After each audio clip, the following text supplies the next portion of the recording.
Ugu salaamay daawada ku soo dhow muuqaalka maanta ka hadli doona xaaladda ka taagan bariga Yurub ee u dhaxaysa Ruushka iyo Ukraine.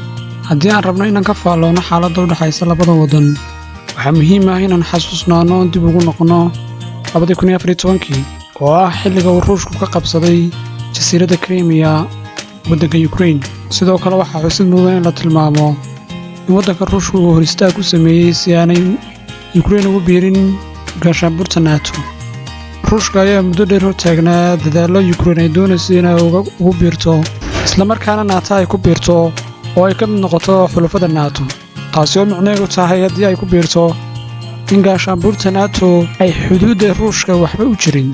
Haddaba waxaa xusid mudan markii dalka Ukraine iska riday madaxweynihii gacan saarka la lahaa Ruushka sanadkii 2014, Ruushka ayaa gacanka Crimea ka qabsaday Ukraine, halka uu kooxo Ruushka taabacsan ay gooni isku-taag kaga dhawaaqeen gacanka Crimea, isla markaana afti laga qaaday ay gacanka Crimea kaga mid noqotay waddanka Ruushka. Haddaba colaadda ka taagan bariga Ukraine ayaa socota ilaa maanta. Ukraine waxa ay sheegtaa in Ruushku taangiyo madaafiic iyo qoryaha wax lagu shisho ay soo dhoobeen xuduudda ay wadaagaan labada dal.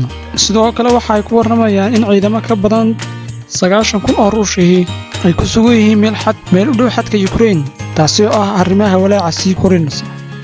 Haddaba dhammaadkii sanadkii hore ama bishii Disembar ayaa ay isu soo tareen wararka sheegaya in Ruushku rabo inuu qabsado Ukraine, taasi oo Maraykanku ku tilmaamay in sanadka cusub 2022 bisha koowaad oo ah bishii haddayna dhaaftay inuu Ruushku rabo inuu weeraro Ukraine, balse taasi waa ay beenowday. Sidoo kale Maraykanku ilaa maanta waxa uu rumaysan yahay in Ruushku rabo inuu weeraro Ukraine.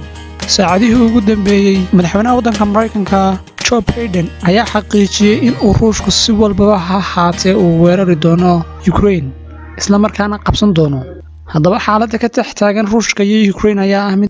Haddaba saacadihii ugu dambeeyay, labada gobol ee bariga Ukraine, Donetsk iyo Luhansk ayaa waxa ka taagan cabsi xooggan kadib markii hogaamiyaasha labada gobol ay ku dhawaaqeen in shacabku ka dheeraado meelaha ay ciidamadu joogaan, isla markaana ay noqon karto fagaaro dagaal. Taasi ayaa ku sii horisay dabka xaaladda ka taagan labadan wadan.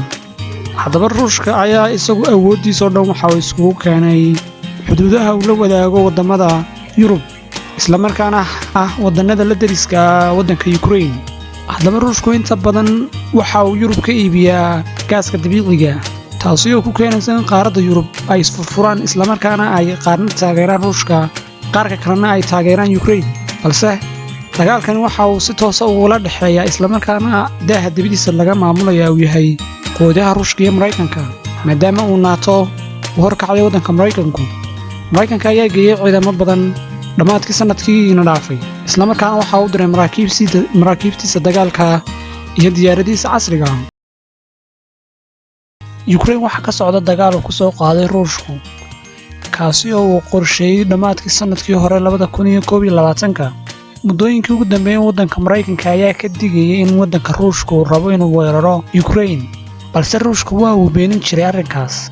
Hase ahaatee, subaxnimadii hore saacadda waddanka Russia ayaa waxaa si toos ah marka u bixiyay madaxweynaha waddanka Russia Vladimir Putin in howlgal laga fuliyo bariga waddanka Russia oo uu la jeedo xuduudda u dhaxaysa waddanka Ruushka iyo Ukraine.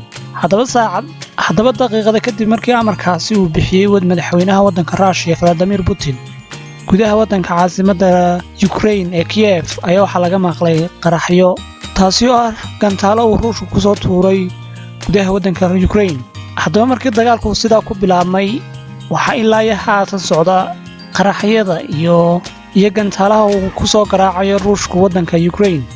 Haddaba daqiiqadii ugu dambeeyay dagaalka waxaa soo galay waddan saddexaad oo ah waddanka Belarus ayaa isna sidoo kale xuduudda ka soo tallaabay, isla markaana gudaha u galay waddanka Ukraine, halka gawaarida Ruushku ay ka tallaabeen xuduudda waddanka Belarus, isla markaana gudaha u galeen Ukraine. Dagaalkani waxa uu socdaa imiga hal jiho kaliya, maadaama uu Ruushku ku qaaday Ukraine dagaalka, balse dhanka kale Ukraine wax tallaabo ah weli may qaadin, isla markaana xulafadeedii uu hogaaminayay waddanka Maraykanka iyo NATO waxa ay ku ballansan yihiin inay shir degdeg ah ka yeeshaan xaaladda soo korodhay, isla markaana ay tallaabo qaadaan, balse weli wax tallaabo ah muu qaadin Maraykanka iyo xulafadiisuba. caasimadda Kiev iyo magaalooyinka kale agagaarkeeda ah waxaa ka holcaya dabka ay shideen gantaalaha uu Ruushku ku garaacay magaalooyinkaasi. Haddaba xogayaha qaramada midoobay Antonio Guterres ayaa ka dalbaday isla markaana jeediyay hadal baryo weeg kadib markii uu madaxweynaha Ruushka ka dalbaday in si bini'aadantinimo ah uu kala baxo ciidamadiisa waddanka Ukraine isla markaana uu qadariyo bini'aadantinimada. hadalkaasi oo u muuqda hadal raqiis ah. haddaba dagaalkani sidaan hore u sheegnay waxa uu ku salaysan yahay la dagaalanka uu la dagaalamayo waddanka Ruushku isku ballaarinta ay sameynayaan gaashaanbuurta NATO. haddaba waxaan kula socodsiin doonaa xaalad kasta oo ka soo korodha dagaalkan. fadlan ugu xidhnow isla markaana